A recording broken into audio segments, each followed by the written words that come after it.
నిన్న సుప్రీంకోర్టు ఒక సంచలన తీర్పును వెలువరించింది. క్రైస్తవంలోకి మారితే ఎస్సీ హోదా రద్దే. అంటే ఎస్సీలంతా హిందూ మతంలో ఉన్నారు.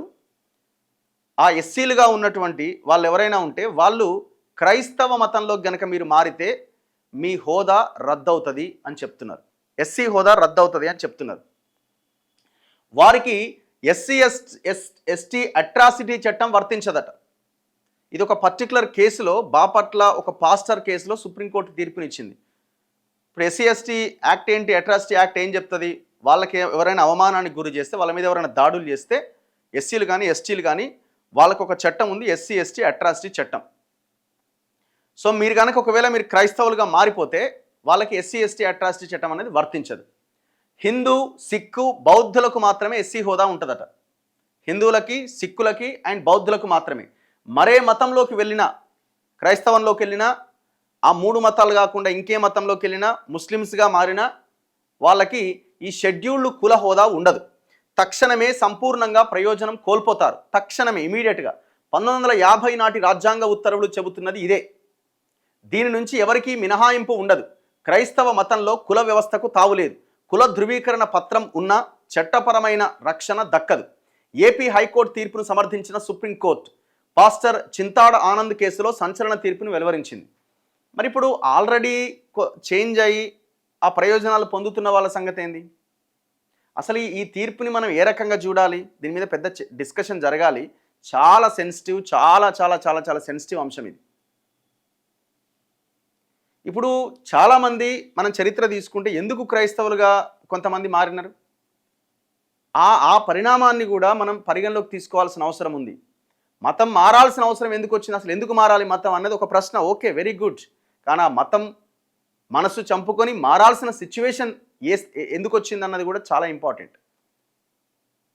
ఇప్పుడు చాలా భయంకరమైన వివక్ష, చాలా భయంకరమైన అణచివేత. అసలు మీరు దళితులు, మీరు మాలోళ్ళు, మీరు మాదిగోళ్ళు, మీరు అసలు మా గుళ్ళకి ఎట్లొస్తారో అనేటువంటి భయంకరమైన పరిస్థితి ఈ రాష్ట్రంలో ఉండే కదా, ఈ దేశంలో ఉండే కదా. మరి దాని నుంచి వాళ్ళు బయటపడడానికి వాళ్ళు కొంతమంది మతం మారాల్సిన సిచ్యువేషన్ కూడా వచ్చింది కదా ఎప్పుడో జమానా నుంచి. ఏ కాలం సరే, చాలామంది అంటుండొచ్చు అప్పుడున్న కాలం ఇప్పుడుందా అంటే కొంత మారొచ్చేమో. కానీ ఆనాడు మారిన వాళ్ళ సంగతి మరి వాళ్ళకు ఎస్సీ హోదా దక్కదా? మరి ఆనాడు అంత భయంకరమైన వివక్షలో వాళ్ళు మతం మారినటువంటి వాళ్ళ పరిస్థితి ఏంది, వాళ్ళ కుటుంబ సభ్యుల పరిస్థితి ఏంది? ఇవన్నీ మనం ఇదే కరెక్టు, ఇదే అని మనం ఇప్పటికిప్పుడు మనం జడ్జిమెంట్ ఇవ్వలేము. కోర్టు చెప్తున్నది నేను మీ ముందు పెడుతున్నా. చాలా సెన్సిటివ్ ఇష్యూ ఇది. చాలామంది ఎక్స్పర్ట్స్తో మాట్లాడి చాలామంది దీని మీద డిబేట్ పెట్టిన తర్వాత మనం ఏమైనా స్టేట్మెంట్స్ ఇవ్వగలుగుతాం. షెడ్యూల్డ్ కులాలకు చెందిన వ్యక్తి క్రైస్తవ మతంలోకి మారితే అతడి ఎస్సీ హోదా తక్షణమే పూర్తిగా రద్దవుతుందని సర్వోన్నత న్యాయస్థానం స్పష్టం చేసింది. తాను ఎస్సీనని అప్పుడు చెప్పుకోజాలడని ఎస్సీ ఎస్టీ అత్యాచార నిరోధక చట్టం అతడికి వర్తించదని సంచలన తీర్పునిచ్చింది. మరి దీనికి ఏమైనా కట్ ఆఫ్ డేట్ ఉందా? ఈ ఫలానా ఇయ్యరు అట్లాంటిది ఏం లేదు. మనకు ఈ జడ్జిమెంట్ని చూస్తే ఈ మేరకు ఆంధ్రప్రదేశ్ హైకోర్టు గత ఏడాది ఏప్రిల్ 30న వెలువరించిన తీర్పును justice Prashant Kumar Mishra, justice N V అంజారియాతో కూడిన ధర్మాసనం మంగళవారం సమర్థించింది. ఏపీలోని బాపట్ల జిల్లా పిట్టలవానిపాలెంలో చింతాడ ఆనంద్ అనే పాస్టర్ అక్కల రామిరెడ్డి అనే వ్యక్తి పైన 2021లో ఎస్సీ ఎస్టీ అత్యాచార నిరోధక చట్టంలోని సెక్షన్ల కింద ఐపీసీ 341, 506, 323 రెడ్ విత్ 34 సెక్షన్ల కింద క్రిమినల్ కేసు నమోదు చేశారు. తాను ఒక గ్రామంలో పాస్టర్ విధులు నిర్వహిస్తూ ఉండగా ఆదివారం ప్రార్థనల్లో ఉండగా రామిరెడ్డి తనపైన దాడి చేశారని ఆరోపించారు. పలుసార్లు దాడికి పాల్పడ్డారని, చంపుతానని తన కుటుంబాన్ని బెదిరించారని. ఇప్పుడు ఈ కేసు పర్టికులర్ కేసు చాలా డిఫరెంట్ కేసు ఇది. ఇప్పుడు ప్రతి కేసుని ఆ రకంగా మనం చూడొచ్చా? ప్రతి కేసుని అన్నింటికి అప్లై చేస్తూ మాట్లాడడం కరెక్టా? ఇవన్నీ కూడా డిబేటింగ్ పాయింట్స్. ఇవి కులం పేరుతో తమను దూషించారని తెలిపారు. ఈ కేసులో దర్యాప్తు పూర్తయి ఛార్జ్షీట్ కూడా దాఖలైంది. తనపైన కేసు కొట్టేయాలని కోరుతూ రామిరెడ్డి ఆంధ్రప్రదేశ్ హైకోర్టును ఆశ్రయించారు. తనపైన ఎస్సీ ఎస్టీ చట్టం కింద ఎఫ్ఐఆర్ నమోదు చేయడం చట్టవిరుద్ధమని పేర్కొన్నారు. ఫిర్యాది ఎవరైతే ఉన్నారో కంప్లైనెంట్ చింతాడ ఆనంద్ క్రైస్తవంలోకి మారారని, పాస్టర్గా పనిచేస్తున్నారని, ఎస్సీనని చెప్పుకోవడానికి వీల్లేదని తెలిపారు. హిందూ మతాన్ని ఆచరించే వ్యక్తిని తప్ప మరెవరిని ఎస్సీగా పరిగణించడానికి వీల్లేదని 1950 నాటి రాజ్యాంగ ఉత్తర్వులు ఈ విషయాన్ని స్పష్టంగా చెబుతున్నాయని పేర్కొన్నారు. అయితే ఆనంద్ తదితర ప్రతివాదులు మాత్రం కేసు దర్యాప్తు పూర్తయిందని 10 మంది సాక్షుల వాంగ్మూలాలతో ఛార్జ్షీట్ కూడా వేశారని తెలిపారు.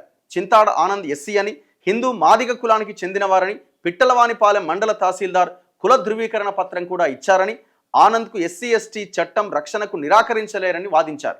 హైకోర్టు దీనిపై స్పందిస్తూ ఆయన ఎస్సీ కుల ధృవీకరణ పత్రం కలిగి ఉండడం ఆంధ్రప్రదేశ్ కుల ధృవీకరణ పత్రాల జారీ చట్టంలోని 5వ సెక్షన్ కింద సంబంధిత అధికారులు విచారణ చేపట్టాల్సిన అంశమని తెలిపింది. క్రైస్తవంలోకి మారిన తర్వాత ఆయన కుల ధృవీకరణ పత్రాన్ని రద్దు చేయనంత మాత్రాన ఎస్సీ ఎస్టీ చట్టం కింద ఆయనకు రక్షణ లభించదని తేల్చి చెప్పింది. గత ఏడాది రామిరెడ్డిపై అభియోగాలు కొట్టేస్తూ న్యాయమూర్తి ఎన్ హరినాథ్ తీర్పునిచ్చారు. దీన్ని పాస్టర్ సుప్రీంకోర్టులో సవాల్ చేశారు. కానీ హైకోర్టు తీర్పునే ధర్మాసనం సమర్థించింది.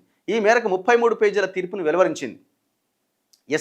ఎస్సీ కానే కాదు, ఎవరైనా వ్యక్తి క్రైస్తవ మతంలోకి మారి దాన్ని క్రియాశీలంగా బోధిస్తూ ప్రచారం గనక చేస్తుంటే అతన్ని ఎస్సీ కులానికి చెందిన వ్యక్తిగా పరిగణించడానికి వీల్లేదు. జన్మతః ఎస్సీ కులంలో పుట్టిన వ్యక్తి హిందూ మతం, బౌద్ధ మతం, సిక్కు మతం తప్ప వేరే మతాన్ని పుచ్చుకున్న అతడికి ఎస్సీ హోదా దక్కదు. తక్షణమే సంపూర్ణంగా ఆ హోదాను కోల్పోతాడు. షెడ్యూల్డ్ కులాల జాబితాను రూపొందించిన 1950 నాటి రాజ్యాంగ ఉత్తర్వులు ఇదే స్పష్టం చేస్తున్నాయి. రాజ్యాంగ ప్రకారం కానీ, పార్లమెంట్ లేదా శాసనసభ చేసిన చట్టం ద్వారా కానీ ఎలాంటి చట్టబద్ధ ప్రయోజనాలు, రక్షణ, రిజర్వేషన్ మతం మారిన వారికి వర్తించవు. సదరు ఉత్తర్వులోని 3వ క్లాజ్ ప్రకారం వారు ఎస్సీ కులానికి చెందరు, దీనికి తిరుగులేదు, ఎలాంటి మినహాయింపు ఉండదు అని కోర్టు స్పష్టం చేసింది. 1950లో హిందువులకు మాత్రమే ఎస్సీ హోదా ఉండేదని, 1956లో సిక్కు మతస్థులకు, 1990లో బౌద్ధ మతస్థులను ఈ జాబితాలో చేర్చారు అని గుర్తు చేసింది. ఈ జాబితాలో క్రైస్తవం లేదా ఇస్లాం మతాలు లేవని స్పష్టం చేసింది. పార్లమెంట్ చట్టం ద్వారా మార్పు చేసే వరకు ఇతర మతాల వారికి ఎస్సీ హోదా దక్కదని తేల్చి చెప్పింది.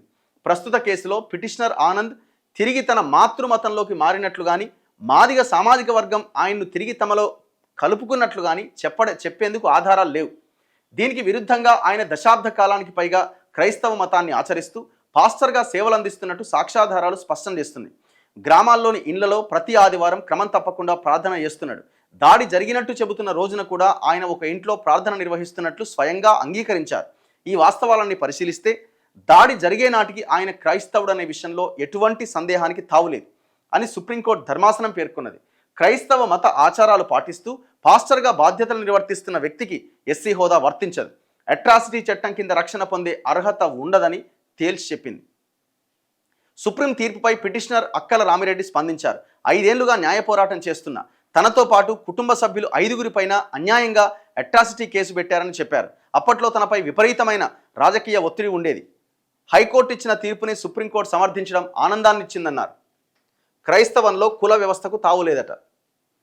సో ఆ మతం చెప్తున్నది అంటే ఇక్కడ కులాలు అనేవి ఏమి లేవు, ఒక మతం కిందనే చూడాలి. సో అక్కడ కులాలు లేనప్పుడు మళ్ళీ అక్కడ ఎస్సీలుగా ఎట్లా పరిగణిస్తారన్నది పాయింట్. క్రైస్తవంలో కుల వ్యవస్థకు తావులేదని ధర్మాసనం వ్యాఖ్యానించింది.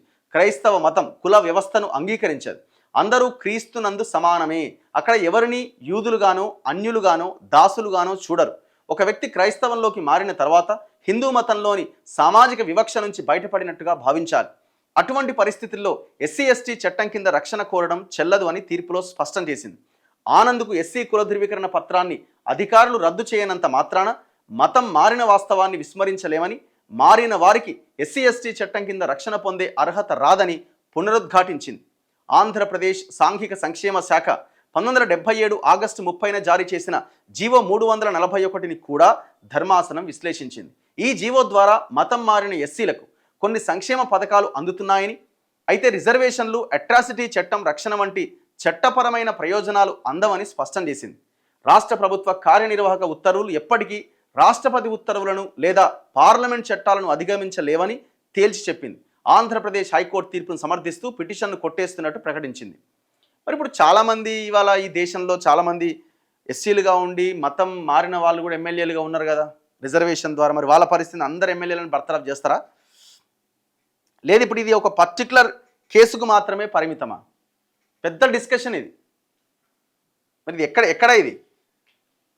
మతం మారితే కులం పోతుంది అన్నారు, వివక్ష ఇంకా ఎదుర్కొంటున్నాం.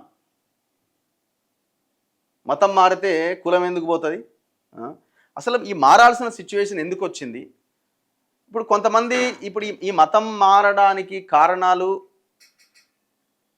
వివక్ష ఒక కారణం, ఒక భాగం ఉంటే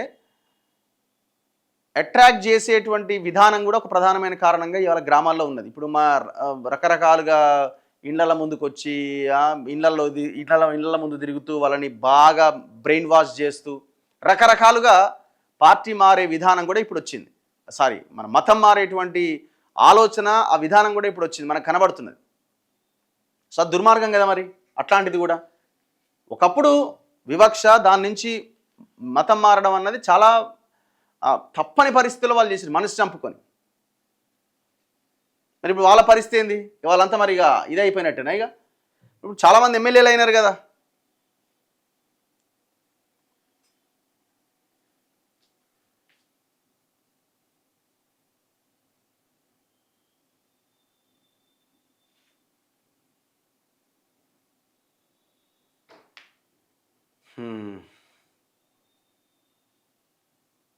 స్టార్ట్ అయిందా? నువ్వు సుప్రీంకోర్టు కంటే సుప్రీమా రఘు?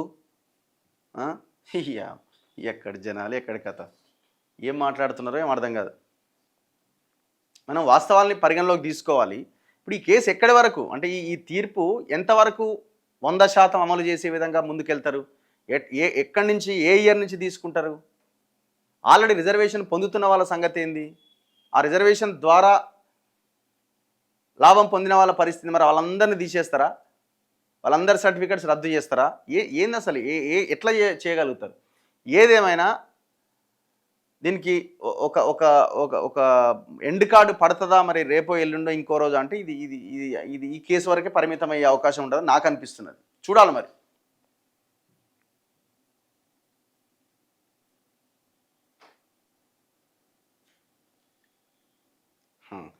నెక్స్ట్,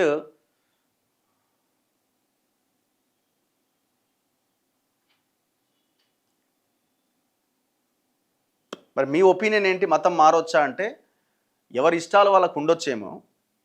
ఏదేమైనా అల్టిమేట్గా భారత రాజ్యాంగం ప్రకారమే మనం ముందుకెళ్లాల్సి ఉంటుంది, దాని ప్రకారమే నడుచుకోవాల్సి ఉంటుంది. దాంట్లో ఏం డౌట్ లేదు. దాని ప్రకారమే వీళ్ళ సుప్రీంకోర్టు తీర్పునిచ్చింది. మరి మతం మారొచ్చా, మరి మతం మారడం కరెక్టేనా అని అంటే అవసరం కూడా లేదు. మనం ఉన్న సమస్యని దాని నుంచి తప్పించుకొని ఇంకొక దాంట్లోకి, ఒకప్పుడు ఆ సిచ్యువేషన్ ఉంటుండే, ఎందుకంటే అంత భయంకరమైన వివక్ష, అంత భయంకరమైన దాడి ఉంటుండే కాబట్టి తప్పలేదు వాళ్ళకి. సో ఈ రోజుల్లో ఆ అవసరం లేదని నేనంట. ఈ రోజుల్లో అంత అవసరం లేదు. ఉండి కొట్లాడి సాధించుకోవాల్సిన అవసరం ఉందని మాత్రం నేను చెప్తా. ఏదైనా ఫైట్ ద్వారా సాధ్యం, అది ఇప్పుడు సాధ్యం. సో ఇప్పుడు మనం కొత్తగా మారాల్సినటువంటి అవసరం లేదు. సో ఇది నడుస్తున్నది.